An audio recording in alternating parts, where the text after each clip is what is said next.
కిం వా నేన ధనేన వాజికరిభిప్రాప్తేన రాజ్యేన కిం వా పుత్ర కళత్ర మిత్ర పశుభిర్దేహేన గేహేన కిం జ్ఞాతైతక్షణభంగురం సపతిరోత్యద్యం మనోదూరతః స్వాత్మార్థం గురువాక్యతో భజ భజ శ్రీపార్వతీ వల్లభం అంటారు శంకర భగవత్పాదులు. చిట్ట చివరికి తన ఇల్లు, తన బిడ్డలు, తన భార్య, వీళ్ల సంగతి విడిచిపెట్టండి, శరీరమే రాదు.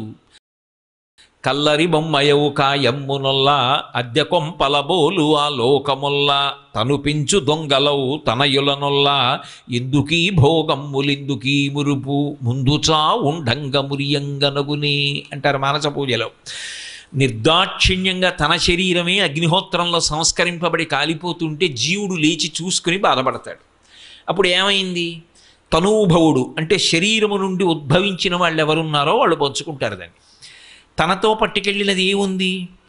తాను చేసినటువంటి పాపపుణ్యములు ఏమున్నాయో ఆ ఒక్కటే జోలె తగిల్చుకుని వెళ్ళిపోతాడు. నేను ఇవాళ ఈ శరీరంలో ఉన్నాను, మళ్ళీ ఇక శరీరంలోకి రాను అని రూఢంగా చెప్పడం అంత తేలికైన విషయం కాదు. ఈ శరీరంలోకి ఎలా వచ్చానో అలాగే ఈ శరీరం నుంచి నిష్క్రమించి ఇంకొక శరీరాన్ని పొందుతాను కొంతకాలం అయిపోయిన తర్వాత. అప్పుడు ఆ శరీరానికి కూడా సుఖదుఖాలు ఉంటాయి. ఆ శరీరానికి ఆకలి ఉంటుంది, దాహం ఉంటుంది, ఎక్కడో గూడు కావాలని ఉంటుంది, భయం లేకుండా బ్రతకాలని ఉంటుంది. అలా బ్రతకాలి అనుకున్నప్పుడు అవన్నీ నేను పొందాలి అంటే భగవంతుడు చూసేది ఏది అంటే ఈ జన్మలో నువ్వేం చేశావు, చేసినదేదో అది పునర్జన్మకు కారణం. ఈ జన్మలో చేసింది వచ్చే జన్మకి కారణం కాదు అని సిద్ధాంతీకరించాననుకోండి, అసలు నేను ఈ జన్మలో జాగ్రత్తగా ఉండవలసిన అవసరం ఎక్కడి నుంచి ఉంటుంది? దీని కొరకు నేను ఏం చేసినా ఈశ్వరుడు పట్టించుకోడు, క్షమిస్తాడన్నాను అనుకోండి, అప్పుడు నాకు అసలు ధార్మికమైన జీవనమునందు అనురక్తి ఎందుకు కలుగుతుంది?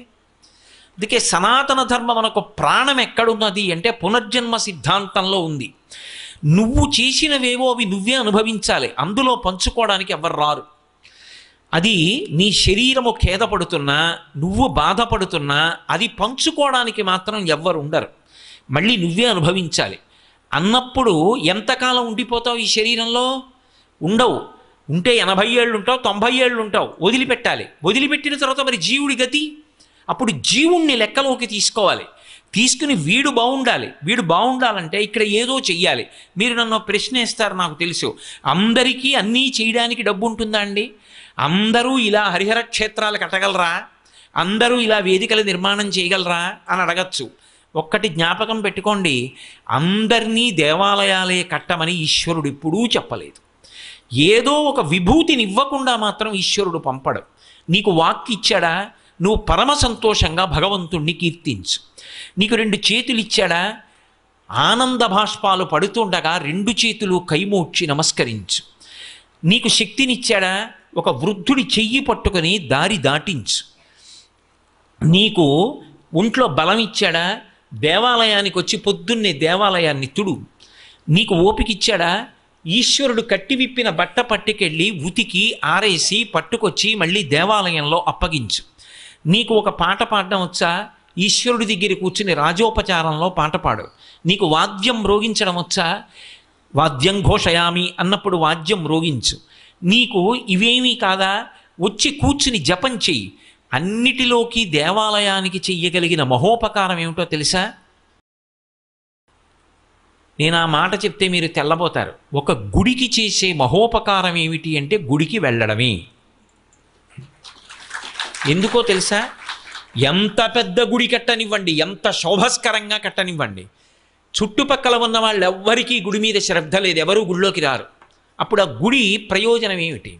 అది అత్యంత ప్రమాదకరమైన సంకేతం. భగవంతుడు కూడా ఆర్తో జిజ్ఞాసురర్థార్థీ జ్ఞానీచ భరతర్షభ అన్నాడు. ఆర్తి కలిగిన వాడు, కోరికున్నవాడు నన్ను ఆశ్రయిస్తాడన్నాడు. కోరిక అంటే అమెరికా అధ్యక్ష పదవి కావాలి అని నేను కోరితే మహాదోషం. నేను ఈ దేశానికి రాష్ట్రపతి అయిపోవాలనుకుంటే దోషం. నా భార్యా బిడ్డల్ని పోషించుకోవాలి అని నేను కోరుకుంటే అవసరం. నా కూతురికి ఒక ఆపదొచ్చి ఆ ఆపదొచ్చినటువంటి కూతురు ఆపద నుంచి గట్టెక్కి దాని ఆరోగ్యం బాగుండాలని నేను కోరుకున్నాను అనుకోండి. ఒకప్పుడు నా కూతురు నాలుక తెగిపోయింది.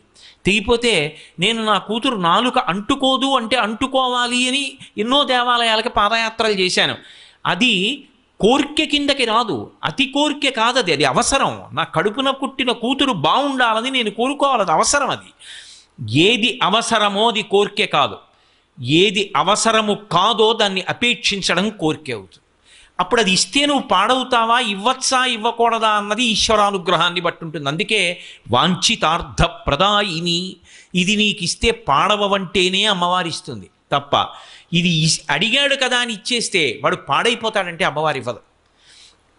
పిల్లవాడు నామనవడే కదా అని చిన్న పిల్లవాడు ఏడుస్తున్నాడు కదా అని పట్టుకెళ్ళి కత్తిరిస్తానా? ఇవ్వకూడదు.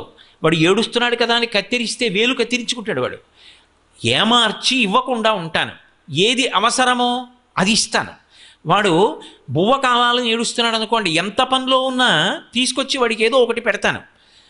వాడికి అవసరమైంది తీర్చాలి, అవసరమైనది కోర్కె కాదు, అవసరము కానిది కోర్కెకు వస్తుంది. వేదాంత శాస్త్రంలో మాటల వెనక ఉండేటటువంటి గాంభీర్యాన్ని తెలుసుకుని ఉండాలి.